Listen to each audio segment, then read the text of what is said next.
नमस्कार दोस्तों, स्टोरीज संसार के हिंदी यूट्यूब चैनल में आपका स्वागत है। आज की कहानी है एक अनमोल रिश्ता। सास बहू की रोचक कहानी। रुचिका ने घर वालों के दबाव में आकर रौनक से शादी तो कर ली, लेकिन मन ही मन वह शादी करने से घबराती थी। इसका कारण रुचिका की माँ का उसकी भाभी के प्रति व्यवहार था। रुचिका के मन में यह बात घर कर गई थी कि सास कभी माँ नहीं बन सकती। एक दिन रुचिका बर्तन धो रही थी कि अचानक उसके हाथ से कांच का गिलास गिरकर टूट जाता है और उसे अपने पीहर का वो दृश्य याद आता है जब ऐसा ही कुछ उसकी भाभी के साथ हुआ और माँ ने भाभी को जली कटी सुनाई थी। यह सोच रुचिका भी घबरा जाती है और सोचती है अब उसकी सास भी उसे जली कटी सुनाएगी। लेकिन कांच टूटने की आवाज सुन सास दौड़ी दौड़ी आती है और बोलती है, बेटी क्या हुआ? रुचिका मायूस होकर बोलती है, पता नहीं माँ, ध्यान रखते हुए भी कैसे मेरे हाथों से गिलास नीचे गिरकर टूट गया। इस पर सास बोलती है, चिंता मत करो बेटी, गिलास ही तो टूटा है, तुम्हें तो चोट नहीं आई। भले ही गिलास के कितने टुकड़े हो गए हो, पर बेटी मायूस होकर तुम अपने दिल के टुकड़े मत करो। मेरी बहू से महंगा क्या ये गिलास है? और हाँ, यह बताओ तुम्हें अभी ये सब करने की क्या जरूरत है? हाथों से मेहंदी भी नहीं उतरी और तुम अभी से काम करने लगी। अभी तुम रौनक के साथ अधिक समय बिताया करो और एक दूसरे की भावनाओं को समझो, तभी तो तुम दोनों के रिश्ते की नींव मजबूत होगी।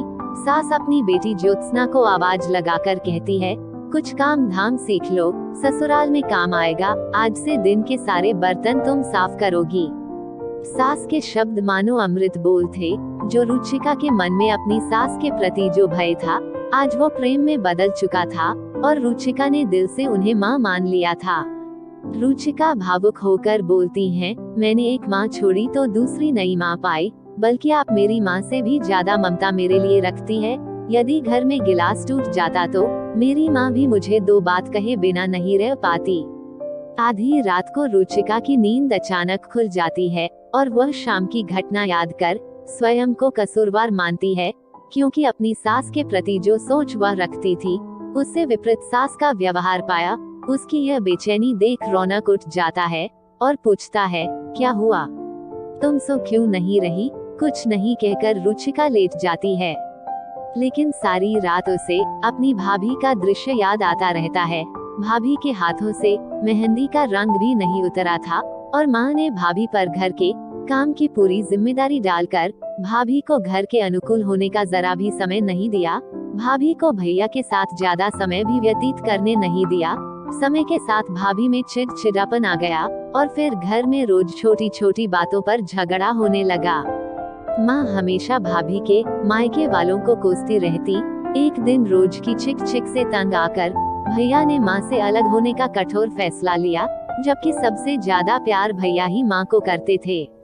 रुचिका मन में सोचती है, सास बहू के झगड़े सुन सुन मैं शादी करने से घबराने लग गई थी। यदि आज शाम की घटना नहीं हुई होती तो मेरा यह भ्रम कभी नहीं टूटता। नींद न आने की वजह से रुचिका ने सोचा, चलो थोड़ी देर माँ से बात कर लेती हूँ। माँ ने इतनी रात रुचिका का फोन आते देख घबराते हुए बोलती है, रुचिका सब ठीक तो है ना? कहीं दामाद जी या सास ननंद से तो झगड़ा नहीं हो गया? रुचिका बोली, नहीं माँ, ऐसा कुछ नहीं है। मालूम है, आज मेरे हाथों से कांच का गिलास नीचे गिरकर टूट गया, तभी मेरी सासू माँ आ गई। इससे पहले रुचिका कुछ बोलती, उसके पहले ही माँ ने बोलना शुरू कर दिया, बेटा फिर तेरी सास के चिल्लाने पर तूने अच्छा सा जवाब दे दिया ना? हाँ बेटा, कभी भी दबकर नहीं रहना। तू पढ़ी लिखी लड़की है, तेरे में कोई कमी नहीं है जो तू सुनेगी। तभी बात को काटते हुए तेज आवाज में रुचिका बोली, माँ अब बस भी करो। आपके इन्हीं रवैयों के कारण आपने रेणुका दीदी को भी उनके ससुराल में बसने नहीं दिया, और जब उन्हें अपनी गलती का एहसास हुआ तब तक देर हो चुकी थी। इतना सब होने के बाद भी रेणुका दीदी ने आपके साथ रहना पसंद नहीं किया। रुचिका ने बोलना जारी रखा, कृपया आप मेरी सासू माँ के खिलाफ कुछ न बोले। माँ सहम कर बोलती है, तू ये क्या बोल रही है? हाँ माँ, आज मेरे हाथों से जब गिलास गिरा तो सासू माँ ने सारी बात बताकर अंत में बोली, अब तो आप समझ गई ना सारी बात। और हाँ, मेरी सास सिर्फ बोलने के लिए ही नहीं, मेरी माँ है। वाकई वह मुझ में और ज्योत्सना में कोई भेदभाव नहीं करती। माँ एक बात कहूँगी, आप बुरा तो नहीं मानोगी? माँ बोली हाँ, बोल बेटा। काश आपने भी मेरी सासू माँ की तरह घर में प्रेम का माहौल बनाया होता, एक दूसरे की इज्जत कर घर की नींव मजबूत की होती तो आज आपका घर भी स्वर्ग बन गया होता। आज माँ को महसूस हो रहा था कि वो रुचिका से नहीं बल्कि अपनी माँ से एक अच्छी सीख ले रही है। माँ को भी गलती का एहसास हो गया। रुचिका आगे कुछ बोलती उससे पहले ही माँ ने कहा, रुचिका अब जब तू यहाँ आएगी तो यहाँ पर भी पूरे परिवार की नींव में मजबूती पाएगी। अब फोन रख, मुझे तेरे भैया और भाभी के स्वागत की तैयारियां करनी है। दोस्तों, शादी के बाद जिंदगी की नई शुरुआत होती है। किसी की बातों में ना आकर अपने विवेक से काम लेते हुए यदि बहू सास को माँ मान ले, व सास बहू को बेटी मान ले, तो रिश्तों की नींव कमजोर होने से पहले ही उनके बीच की दरार भर सकती है। आज की कहानी आपको कैसी लगी, कृपया कमेंट बॉक्स में कमेंट करके जरूर बताएं। धन्यवाद।